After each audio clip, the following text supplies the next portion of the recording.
If you've ever felt invisible, if you've ever walked into a room and sensed that your presence made no difference, this message is for you. If you've ever spoken and watched your words fall flat, seen others interrupt you, disregard you, or treat your boundaries like they were optional, stay here, because what you're about to hear might quietly change everything. Maybe you've tried to be kind, to be understanding, to keep the peace. You've told yourself that patience and empathy would make people respect you, but somehow, the more you give, the less they listen. The more you care, the more they take. And inside, something whispers, "I deserve better." You do. But the truth is this: respect isn't something you ask for. It is something you become. And once you understand the silent laws that govern human behavior, you'll stop wondering why people don't respect you and start realizing how to command it without a word. These are not tricks.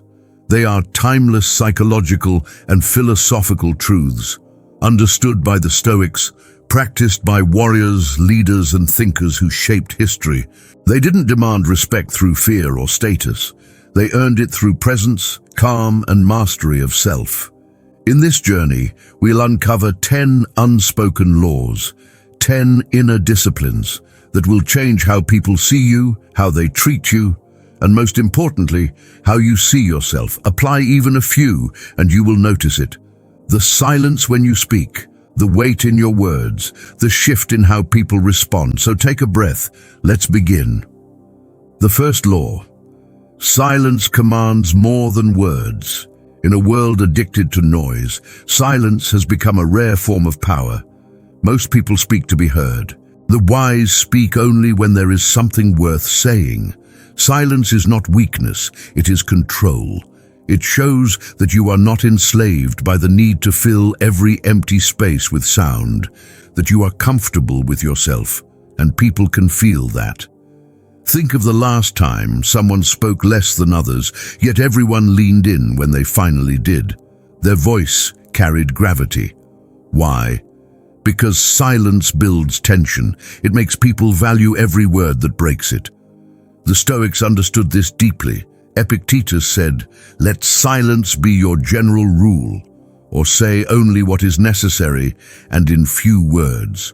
They believed that wisdom isn't proven by how much you say, but by how little you need to. When you talk less, you listen more. You learn more about others than they learn about you. You observe details, emotions, intentions that the noisy ones miss. And through that awareness, you gain quiet control over any situation. So, practice the art of restraint. When someone challenges you, pause before answering. When you're tempted to defend yourself, let the silence speak. When others argue loudly, stay calm, stay grounded. Your silence will unsettle them. Not because it's passive, but because it's powerful. It tells them without words that you cannot be provoked, that you are centered. People respect what they cannot easily shake, and nothing is harder to shake than a man or woman who has mastered their silence.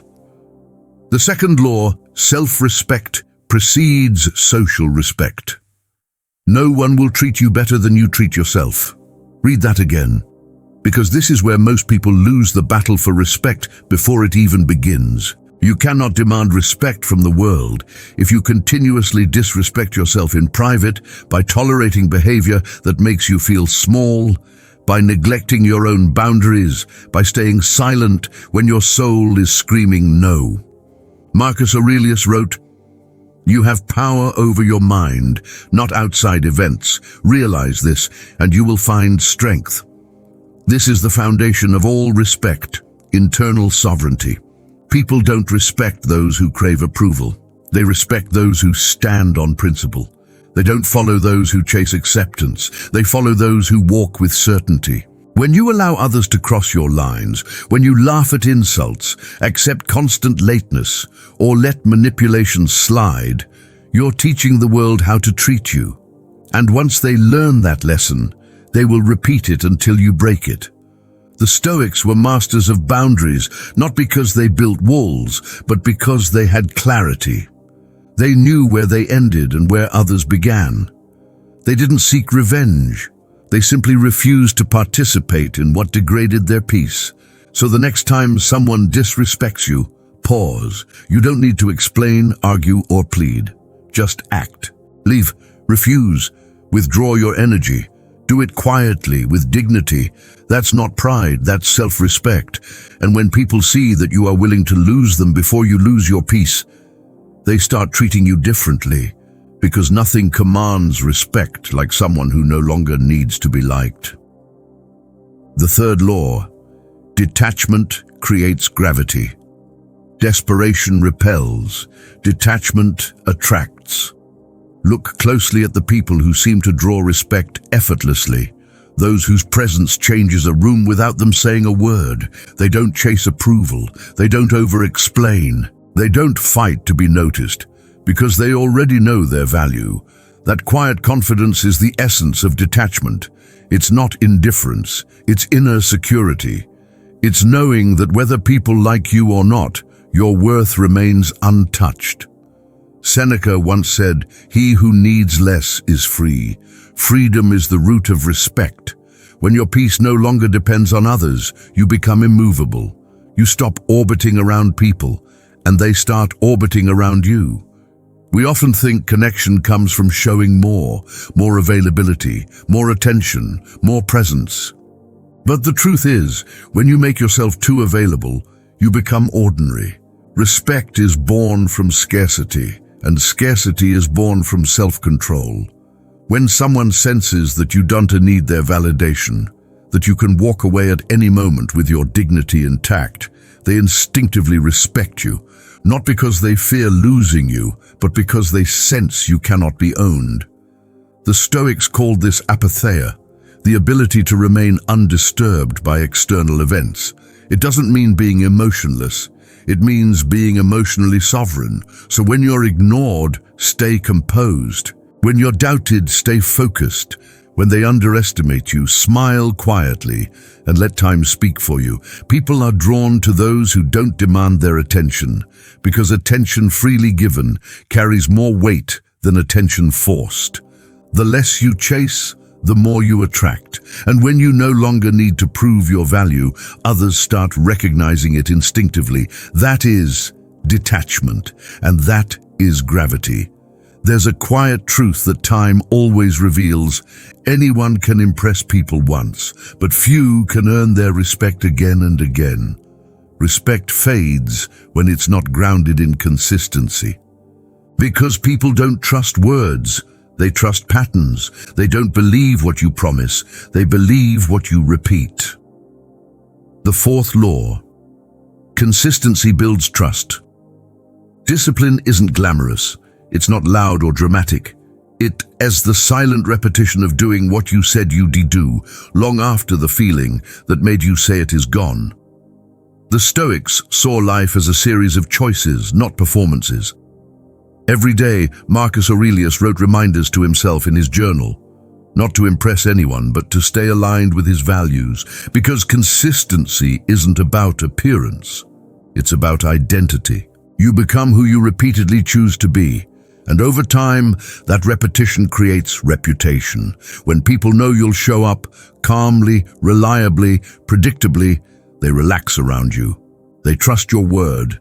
They respect your time. Consistency is respect made visible. It tells people that you are not swayed by emotion or circumstance, that your values don't depend on mood. We live in a world that glorifies instant results. But the Stoic understands that true power grows in silence, in the hours when no one is watching. Respect isn't built in public, it's built in private, through 1,000 small acts of discipline.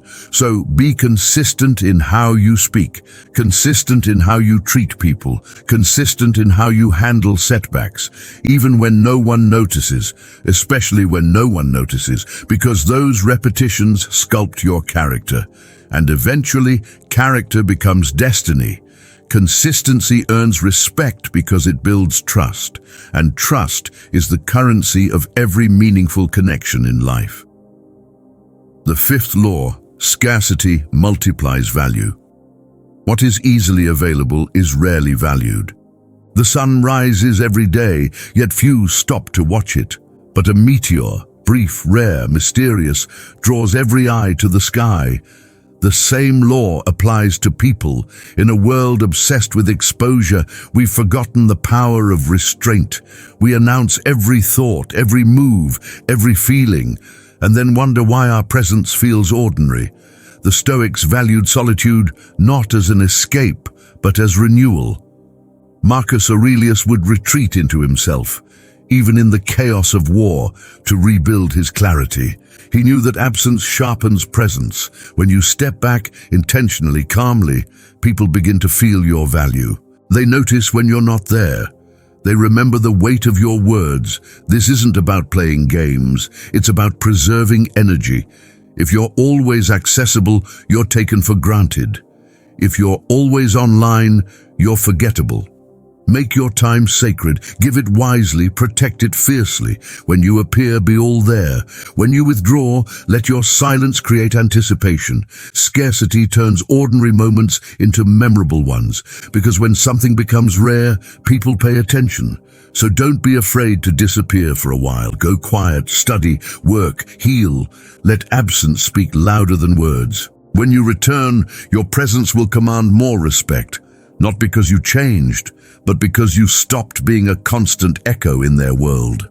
In scarcity, you rediscover your worth. There's a kind of power that doesn't shout. It doesn't demand. It doesn't threaten. It moves quietly, like still water that runs deep. When chaos rises, this power remains unmoved. When others lose themselves to emotion, this power stays calm. It is the power of composure, and it commands respect without asking for it. The seventh law. Calm is command. The loudest person in the room often feels the smallest inside. Noise is camouflage for insecurity. Calm, on the other hand, is the signature of true strength. Marcus Aurelius compared the Stoic to a rock standing firm while waves crash around it. The water breaks and foams, but the rock remains unchanged. When you stay calm in crisis, people instinctively look to you, because calm is rare. Calm is leadership. Calm tells the world, I am not ruled by circumstance. Respect grows from the soil of control, not control over others, but control over self. Every outburst chips away at your dignity. Every impulsive reaction shows the world that you can be moved, provoked, bent. But every time you pause, breathe, and act with intention, your presence grows heavier, more grounded. Calmness doesn't mean you suppress your feelings. It means you master them. You recognize emotion as a wave. You let it rise, you let it pass, and you remain standing. The next time anger tempts you to explode, remember, the strongest warriors in history were not those who fought often, but those who chose their battles wisely. Restraint is not weakness, it is focus. When you can stay calm when others lose control, you elevate yourself above the storm. And in that stillness, others see something divine, something they cannot yet master within themselves. Calm is command, and those who command themselves command respect. The eighth law, mystery elevates perception. We live in an age of exposure. Everyone is trying to be seen, heard, known, to broadcast every thought, every emotion, every detail. But what is easily known is rarely deeply valued. The Stoics practiced modesty and privacy not out of secrecy, but out of strength. They knew that what you hold back defines you more than what you reveal. Mystery is not manipulation. It is the art of self-respect. It's saying, not everyone deserves access to every part of me. There is power in being a little unknown, in not explaining everything, not sharing every motive, not revealing every wound, because what is kept sacred becomes valuable, and what is constantly shown becomes ordinary. You don't have to disappear to be mysterious. You simply need to stop overexposing your inner world.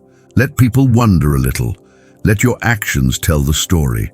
When others rush to post, you observe. When they reveal everything, you smile quietly. When they try to figure you out, you let them. knowing that mystery sustains respect. The Stoics called this self-containment, the ability to be full within yourself, to carry your depth without the need for constant validation. Because when you are comfortable in your own mystery, others feel the gravity of your presence. People don't respect what they fully understand. They respect what challenges them to think deeper. Let your life hold a little silence, a little space. Let people earn the right to know your mind. The less you say, the more they imagine, and imagination is the birthplace of respect. The ninth law: courage commands admiration. Cowardice invites pity. Courage earns respect. The Stoics didn't fear hardship, they studied it. They saw adversity not as punishment, but as training, a sacred test for the soul. Every act of courage, no matter how small, reshapes how others see you and how you see yourself. Because courage is the purest proof of integrity. Courage is not the absence of fear, it's the decision to act despite it, to stand for something when silence is easier, to speak the truth when the crowd demands comfort. Marcus Aurelius faced betrayal, loss, and sickness, yet he wrote with serenity. Why? Because he understood that no external misfortune can damage a virtuous soul. People respect the courageous because courage reveals character. It shows that your values are not for sale, that your spirit bows to no one. Sometimes courage is dramatic, a great act, a sacrifice, but often it's quiet. It's leaving a toxic friendship. It's refusing to lie. It's getting up again after you've failed 100 times. Each act of courage builds a fortress within you. And each time you face fear with honor, you remind the world and yourself that your principles are stronger than your pain. The Stoic lives this way because he knows fear will visit you, but it cannot live in you unless you welcome it.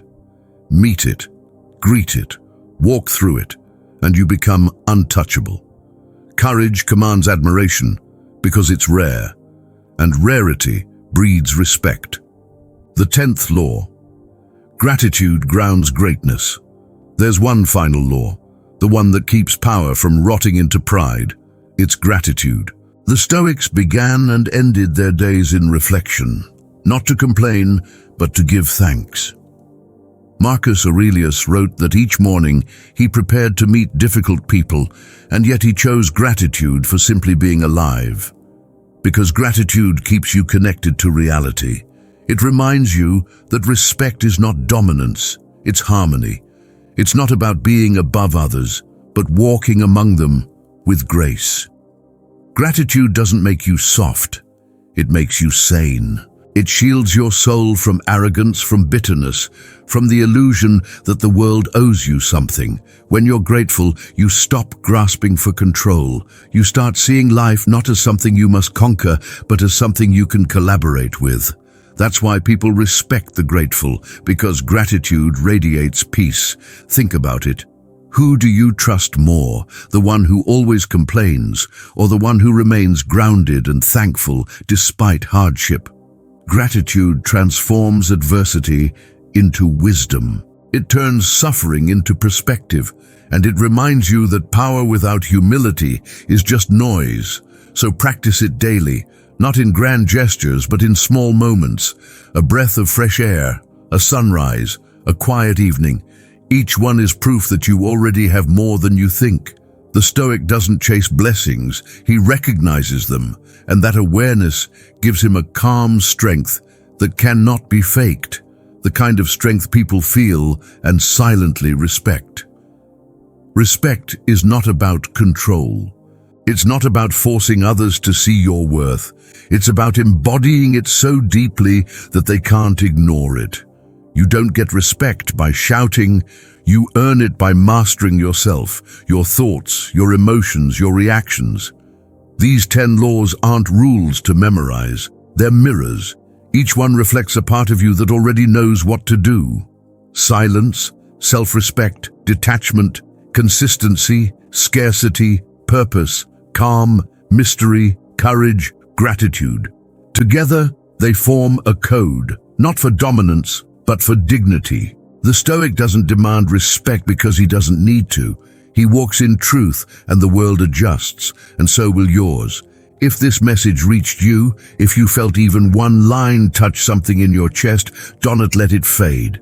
Pick one law, practice it today, not tomorrow, not when you feel ready and now. Because respect isn't built in thought, it's built in action. And when you start applying these laws one by one, you'll notice it. The calm in your tone, the power in your silence. The shift in how people treat you and how you treat yourself. If you want to keep walking this path of strength, wisdom, and self-mastery, subscribe, not for me, for you, because every week we walk deeper into the Stoic way, into the kind of inner peace that no one can take from you. Respect doesn't begin when others see your worth. It begins when you do. So walk with quiet confidence, stand with calm authority. And remember, the world respects the one who no longer needs its approval.